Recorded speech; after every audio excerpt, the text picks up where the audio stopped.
मेघनाद के नागपाश से जब प्रभु श्री राम और भ्राता लक्ष्मण मूर्छित हो जाते हैं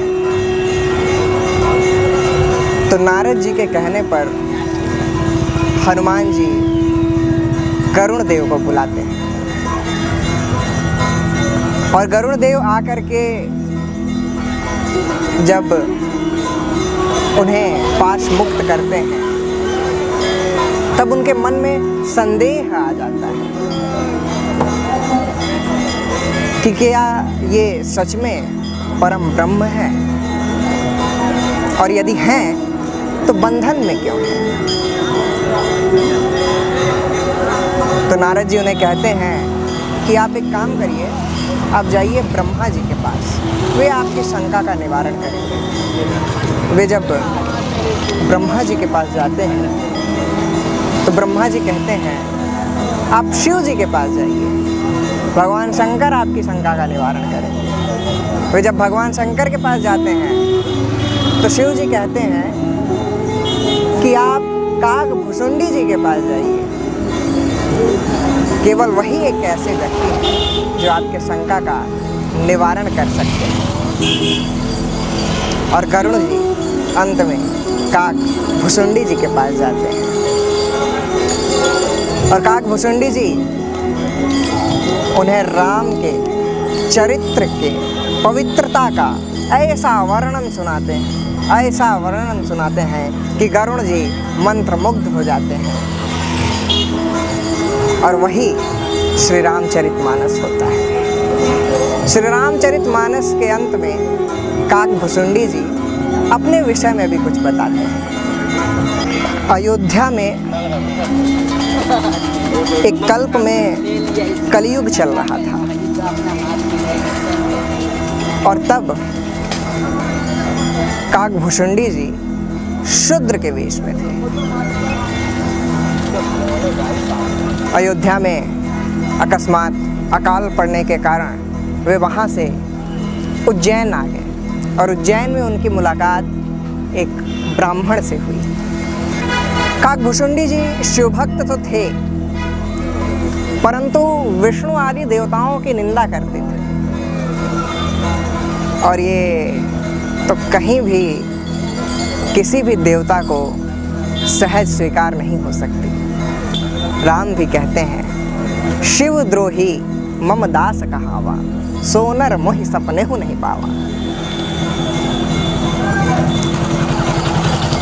तो उनकी मुलाकात जब ब्राह्मण से हुई तो उस ब्राह्मण ने उन्हें शिव मंत्र की दीक्षा दी, अतः वे उनके गुरु हुए।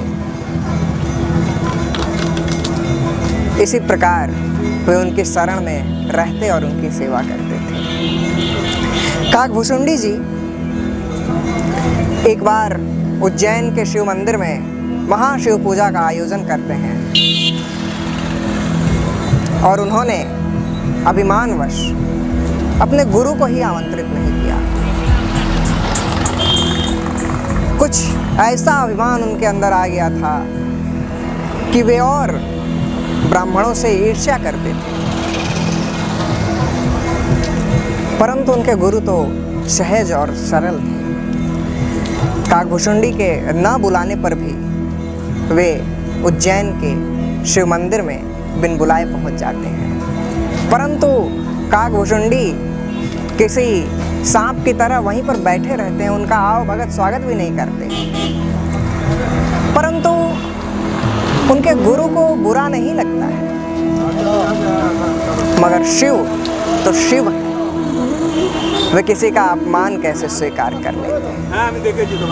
उसी क्षण आकाशवाणी होती है और आकाश से आवाज आती है, मंदिर माझ भई न भवानी, रेहत भाग्य अज्ञ अभिमानी, जदपि तव गुरु के नहीं क्रोधा, अति कृपाल चित्त सम्यक बोधा, तदपि साप सठ दयऊँ तोई, नित्य विरोध सुहाई न मोई। जो नहीं दंड करो खल तोरा, भ्रष्ट होई सुति मार्ग मोरा। जे सठ गुरु सन ईर्षा करही, रौरव नरक कोटि जुग परई, त्रिजग जोनि पुनि धरई शरीरा, आयुत जन्म भरि पवहि पीरा। बैठी रहसि अजगर इव पापी, सर्प होहि खल मल मति व्यापी। महाविटप कोटर महु जाई, रहु अधमाधम अधगति पाई। महादेव के इस प्रचंड श्राप को सुनकर के उनके गुरु हाहाकार करने लगे। हाहाकार कीन्ह गुर दारुण सुन शिव साप, कंपित मोहि बिलोकियति उरुपजा परिताप। करी दंडवत सप्रेम द्विज, शिव सम्मुख कर जोरी। विनय करत गद गद स्वर, समुझ घोर गति मोरी।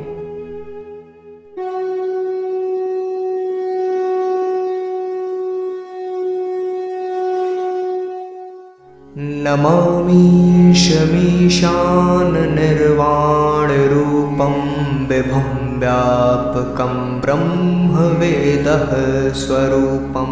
निजं निर्गुणं निर्विकल्पं, निरीहं चिदाकाशमाकाशवासं भजेऽहं। निराकारमोङ्कारमूलं, तुरीयं गिराज्ञानगोतीतमीशं गिरीशं।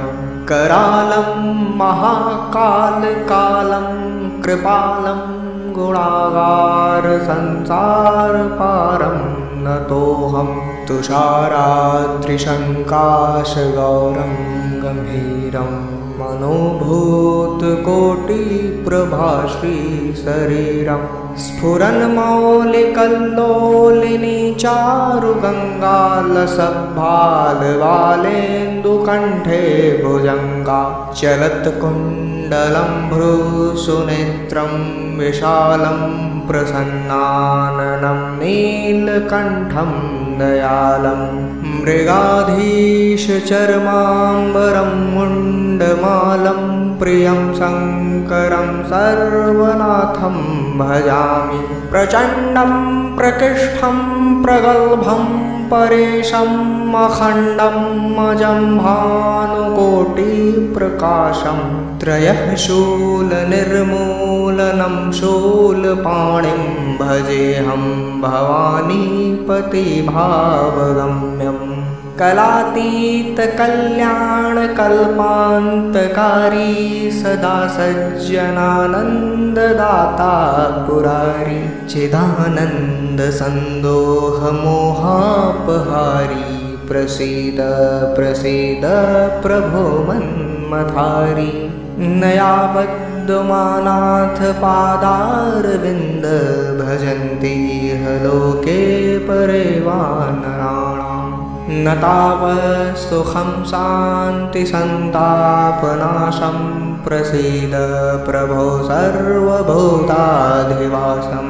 न जानामि योगं जपं नैव पूजां, नतोऽहं सदा सर्वदा सम्भुतुभ्यं। जराजन्मदुःखौगतातप्यमानं, प्रभो पाहि आपन्नमामीश शम्भो। रुद्राष्टकमिदं प्रोक्तं विप्रेण हरतोषये। ये पठन्ति नरा भक्त्या, तेषां शम्भो प्रसीदति।